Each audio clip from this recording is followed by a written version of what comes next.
Hey, you got to remember something. When Paul Manafort was investigated by Mueller, it was supposed to be strictly to anything he did tied to the Russians, collusion, any of that stuff. Mueller didn't find anything there, so it says, oh, well, he lied on his tax returns or his loan application to get a refied loan on his house and used it for something else or whatever the hell, that and something else. So that's not quite under your scope. Remember, they were trying to fight that, like, well, what? You're not really designed to prosecute him for something else. That's someone else's job. That's not what you're here for, Mr. Mueller. Mueller's like, no, we didn't find anything on Trump, so we're going to go ahead and do this anyways. So, townhall.com, wait, the FBI was warned key document used to investigate Paul Manafort was probably fake. If they could use a fake dossier to get a warrant to try to spy on the president, I'm pretty sure they would easily use a fake document to go after Manafort. What do we have here? We have a Department of Justice Inspector General report that's about to drop that goes into the alleged FISA abuses. As a matter of fact, before I forget, QAnon. I haven't looked in about 2 days. Been about 2 days since I checked online. Nothing, no update. No update from Q. We have a Department of Justice Inspector General report that's about to drop that goes into the alleged FISA abuses. It's one of the many areas where the investigators of the Russia collusion myth are being placed under the microscope for possible malfeasance. It's about time. For 2 years, Special Counsel Robert Mueller and his team of die-hard Democrats apparently tried to prove collusion and could not. His exiting presser was all but a red flare to the House Democrats to start impeachment proceedings, only reinforced that notion. There is a massive witch hunt aimed at getting President Donald Trump. From his Russia collusion nonsense to tax returns, they're throwing all of it up against the wall and hoping that something will stick. Now I like to throw some crypto money at the wall sometimes, and certain cryptos. That's a little risky. I don't know. I'll throw some mud at the wall. Those three. See if one of them sticks. You know what I'm saying? That's how I do it. The Democrats, on the other hand, oh my God. The collusion narrative was their best hope. It blew up in their face when Mueller, in his report, said there was no collusion or conspiracy between the Kremlin or the Trump team during the 26th election. The language of which Mueller tweaked to make it seem like an open-ended question. Well, it's not. His report is quite clear on that. We found nothing. I'm not saying we didn't find something, but I'm saying that we didn't. I'm sorry. You're not saying that you didn't find something, and you are saying that you did not. Yes. Got it.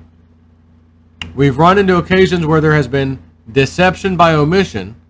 Ukrainian businessman Konstantin Kilimnik is cited as an intelligence source for Russians, though there's an extensive paper trail pointing to the fact that he was a valued State Department source for many years.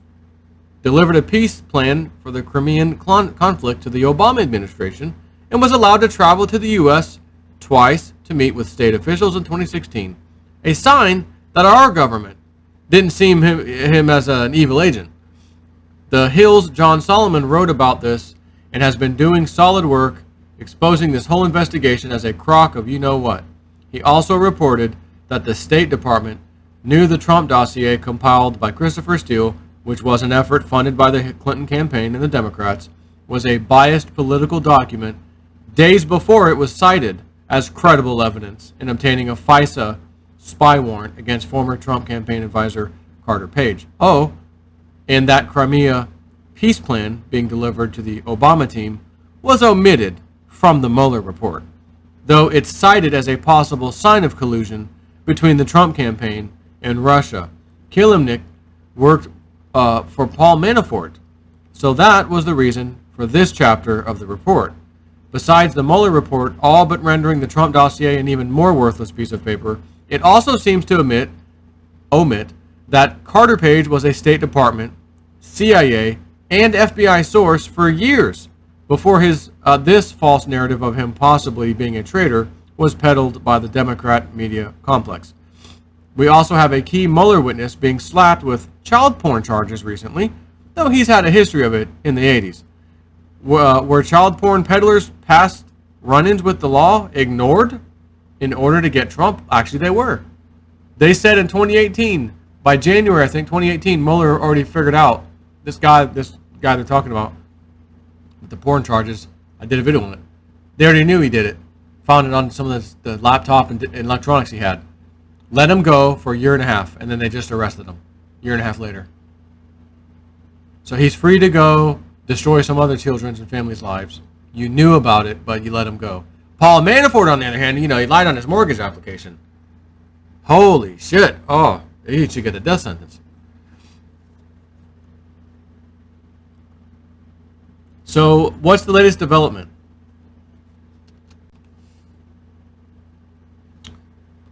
Oh, none other than the FBI being warned that the leading document used to go after Trump campaign chairman Paul Manafort might have been fake, which was reported in the press in 2016, citing none other than Mr. Kilimnik. Mr. Solomon has more on the second document that now looks like it could be total trash. The black cash ledger, remarkably, has escaped the same scrutiny, even though its emergence in Ukraine in the summer of 2016 forced Paul Manafort to resign as Trump's campaign chairman and eventually face U.S. indictment. In search warrant affidavits, the FBI portrayed the ledger as one reason it resurrected a criminal case against Manafort that was dropped in 2014 and needed search warrants in 2017 for bank records to prove he worked for the Russian-backed Party of Regions in Ukraine. There's just one problem.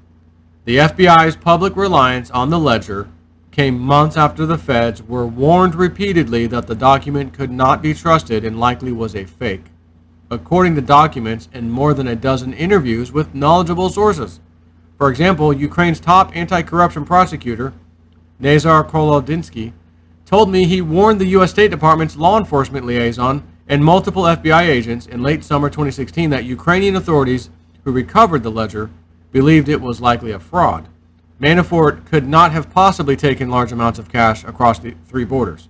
It was always a different arrangement. Payments were in wire transfers to his companies, which is not a violation, Kilimnik wrote in an email to a senior U.S. official in August 22nd, 2016. And he said also, I have some questions about this black cash stuff because those published records do not make sense. The time frame doesn't match anything related to payments made to Manafort. It does not match my records. All fees Manafort got were wires, not cash. Special counsel Robert Mueller's team and the FBI were given copies of Kilimnik's warning, according to three sources familiar with the documents.